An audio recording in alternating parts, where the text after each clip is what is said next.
الرحمن الرحیم.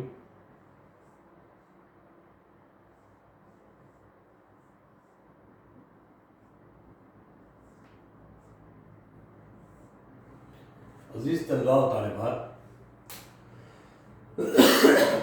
ہم لوگ B A third year optional paper 9 مکتوب نگاری کا مطالعہ کر رہے تھے، جس میں ہم غالب کی مکتوب نگاری پر تفصیلی گفتگو کی. اس عنوان کے تحت ہم نے سمجھنے کی کوشش کی کہ غالب نے جس طریقے سے شاعری میں اپنا مقام بنایا، کیا اردو نثر میں بھی غالب نے وہ مقام حاصل کیا؟ تو یقیناً ہم کو یہ احساس ہوا ہے، اور ہم نے جب گفتگو کیا، غالب کے نثری محاسن کا مطالعہ کیا، تو اندازہ ہوا کہ ناقدین نے غالب کو جدید نثر کا معجد تک کہہ دیا. تو یقیناً یہ غالب کے قلم کا کمال ہے، فکر کا کمال ہے کہ غالب نے خواہ اردو شاعری ہو یا اردو نثر ہو، خواہ مکتوب نگاری کے حوالے سے ہو یا تاریخ نویسی کے حوالے سے ہو، غالب نے اپنی انفرادیت برقرار رکھی اور آنے والوں کے لیے نئی راہیں کھولی ہیں. آئیے اب ہم جو خصوصیت سے غالب کی مکتوب نگاری کے فنی محاسن پر ہم نے گفتگو کی، غالب کا اسلوب نگارش، غالب کا انداز بیان، غالب کی سلاست و روانی، غالب کی سہل بیانی، اور غالب کے جدید طرز اور غالب کے مکالمے کو مراسلے کو مکالمہ بنا دینا، یہ جو غالب کے مکتوبات کی فنی خصوصیات پر ہم نے گفتگو کی. آئیے انہی فنی خصوصیات کو شامل نصاب مکتوبات کے حوالے سے سمجھتے ہیں، اور مکتوبات میں جو موضوعات باندھے ہیں وہ کس طریقے سے غالب کے معافی الضمیر کے ترجمان ہیں، یا کس طریقے سے اپنے دور کے رزاز سناتے ہیں، یا کس طریقے سے اردو ادب میں ایک نئی راہوں کو ہموار کرتے ہیں. اس حوالے سے ہم گفتگو کرتے ہیں. عزیز طلباء و طالبات،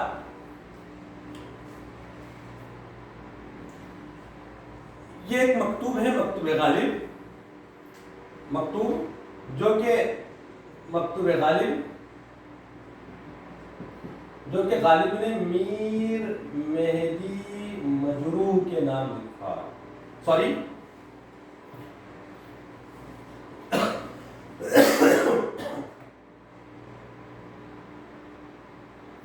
میر حاتم علی مہر کے نام لکھا ہے. میر حاتم علی مہر کے نام لکھا ہے. میر حاتم علی مہر غالب کے ہم عصروں میں ہیں اور غالب کے دوست ہیں. غالب ان کو خط لکھتے ہیں. آئیے پہلے مکمل خط کی قرأت کر لیں گے، خط کی قرأت کے بعد خط کی خلاصہ حاصل کریں گے، پھر وہ جو فنی محاسن ہیں غالب کے خطوط کے، اس پر ہم تفصیلی گفتگو کریں گے، تاکہ سوالیہ پرچے میں پوچھے جانے والے سوالات کے تشریح بخش جواب بھی ہو جائیں اور غالب کی فنی خصوصیات کا ہمارے سامنے ثبوت بھی حاصل ہو جائے. غالب کا مکتوب ہے جو کہ غالب نے میر حاتم علی مہر کے نام جمعہ 6 اپریل 1860 کو لکھا ہوا ہے. عزیز طلباء و طالبات، اب 1860 کے زمانے کو آپ سمجھیے. 1857 کو پہلے دن کی آزادی ہوئی، جس میں ہندوستانی فوج کو ناکامی حاصل ہوئی اور انگریزوں کا مکمل تسلط ہندوستان پر قائم ہو گیا. ایسٹ انڈیا کمپنی کا مکمل تسلط ہندوستان پر قائم ہو گیا.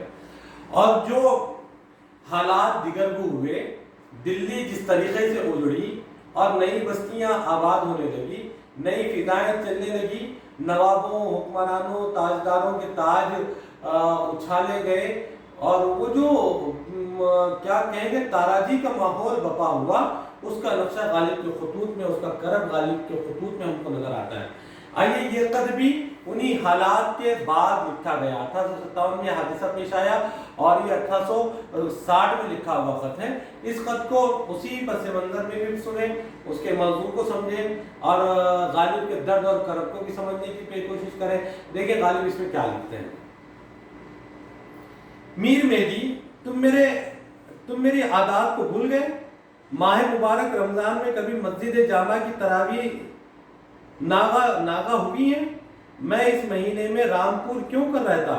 نواب صاحب مانے رہے اور بہت منع کرتے رہے، برسات کے آموں کا لالچ دیتے رہے، مگر بھائی میں اکیلے میں کیسے انداز سے چلا کہ چاند رات کے دن یہاں آ پہنچا۔ ایک شنبے کو غرہ ماہ مقدس ہوا، اسی دن سے ہر صبح کو حامد علی خان کی مسجد میں جا کر جناب مولوی جعفر علی صاحب سے قرآن سنتا ہوں، جب کو مسجد جامع جا کر نماز تراویح پڑھتا ہوں، کبھی جو جی میں آتی ہے تو وقت صوم مہتاب باغ میں جا کر روزہ کھولتا ہوں اور سرد پانی پیتا ہوں، واہ کیا اچھی طرح عمر بسر ہوتی ہے۔ دیکھیے پہلے اقتباس میں غالب نے بغیر کسی القاب کے اپنے خط کو لکھا اور میر مہدی سے مخاطب ہے۔ غالباً یہاں غلطی ہو رہی ہے، معذرت خواہ ہوں، میر مہدی مجروح کو لکھا ہوا خط ہے، میر مہدی مجروح کو لکھا ہوا خط ہے۔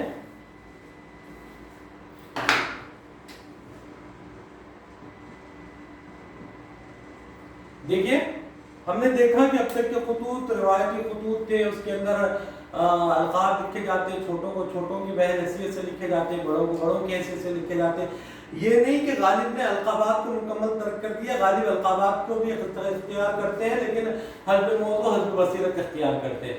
یہاں بغیر کسی تمہید کے، بغیر کسی لاولپیٹ کے، بغیر کسی بات کے، غالب نے بالکل ایک اچھے انداز میں جیسے آمنے سامنے کوئی شخص بیٹھا ہو اس سے بات کی جا رہی ہے، اس انداز میں بات کی ہے۔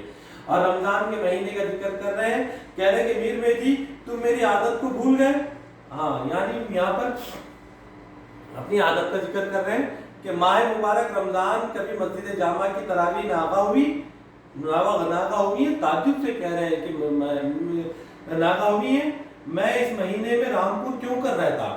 کہ میر مہدی غالب رامپور کے سفر پہ تھے اور میر مہدی یہی سمجھے تھے کہ کہیں غالب رامپور کے سفر پہ نہ ہو، اس لیے غالب نے اتنے متعجبانہ انداز میں، تعجبانہ انداز میں یہاں بات کی ہے کہ کیا آپ میری عادت کو بھول گئے کہ میں کسی بھی صورت میں رمضان دلی میں ہی کرتا ہوں، رامپور میں کیسے رہ سکتا ہوں؟ نواب صاحب مانے ہوئے، نواب صاحب روک رہے تھے اور بہت منع کرتے رہے، برسات کے آموں کا لالچ دیتے رہے۔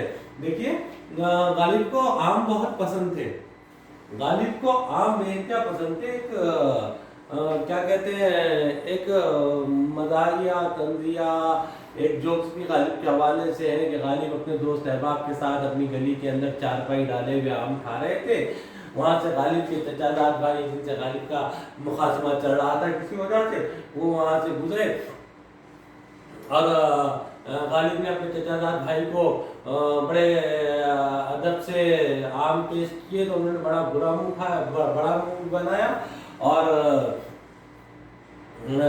آم کھانے سے انکار کر دیا۔ غالب اور ان کے دوست احباب کوئی اور اس کے چھلکے پھینک رہے تھے، گدھا وہاں پر ایک کھڑا تھا، گدھا منہ لگاتا اور منہ پھیر لیتا تھا، وہ آم نہیں کھاتا تھا۔ تو بھائی نے غالب کو، غالب کے ساتھی نے، غالب کے بھائی نے غالب کو چوٹ کرنے کے لیے کہا کہ دیکھو غالب تم تو بڑے مزے سے آم کھا رہے ہو، گدھا بھی آم نہیں کھاتا ہے۔ تو غالب بڑے حساس جواب تھے، غالب نے کہا کہ ہاں گدھا ہی تو آم نہیں کھاتا ہے۔ تو غالب کو آم بہت پسند تھے۔ بہرحال کہہ رہے ہیں کہ نواب صاحب نے مجھے روکنے کے لیے آم کا لالچ تک دیا لیکن میں نہیں رکا ہوں، مگر بھائی میں ایسے انداز سے چلا کہ چاند رات کے دن یہاں آ پہنچا، کہ میں نے سفر اس طریقے سے طے کیا کہ دلی چاند رات کو پہنچ گیا۔ ایک شنبے کو غرہ ہوا یعنی پیر کا دن، ایک شنبہ کسے کہتے ہیں؟ پیر کے دن کو، ایک شنبے کو غرہ ہوا یعنی چاند نظر آیا، غرہ ہوا مقدس ہو، اسی دن سے ہر صبح کو حامد علی خان کی مسجد میں جا کر جناب مولوی جعفر علی صاحب سے قرآن کو سنتا ہوں۔ دیکھیے غالب اپنے معاملات، رمضان کے معاملات کا بیان کر رہے ہیں۔ حامد علی خان کی مسجد میں جا کر قرآن کو سنتا ہوں، ہر صبح کو، صبح میں یعنی ہو سکتا ہے تہجد میں بھی سنتے ہو سکتا ہے صبح کی کسی ساعتوں میں بھی سنتے ہو، ہر صبح کو حامد علی خان کی مسجد میں جا کر جناب مولوی جعفر علی صاحب سے قرآن سنتا ہوں، شب کو مسجد جامع جا کر تراویح پڑھتا ہوں۔ یعنی تراویح کے قرآن، اور جو کہتے ہیں نا غالب بحریہ تھا، غالب خدا غالب مخلوق معاشرے کی دین تھی، غالب بہت سارے اسلامی، تو دیکھیے رمضان کی کتنا پابند تھا غالب، کمال ہے، دو قرآن پڑھ رہا تھا۔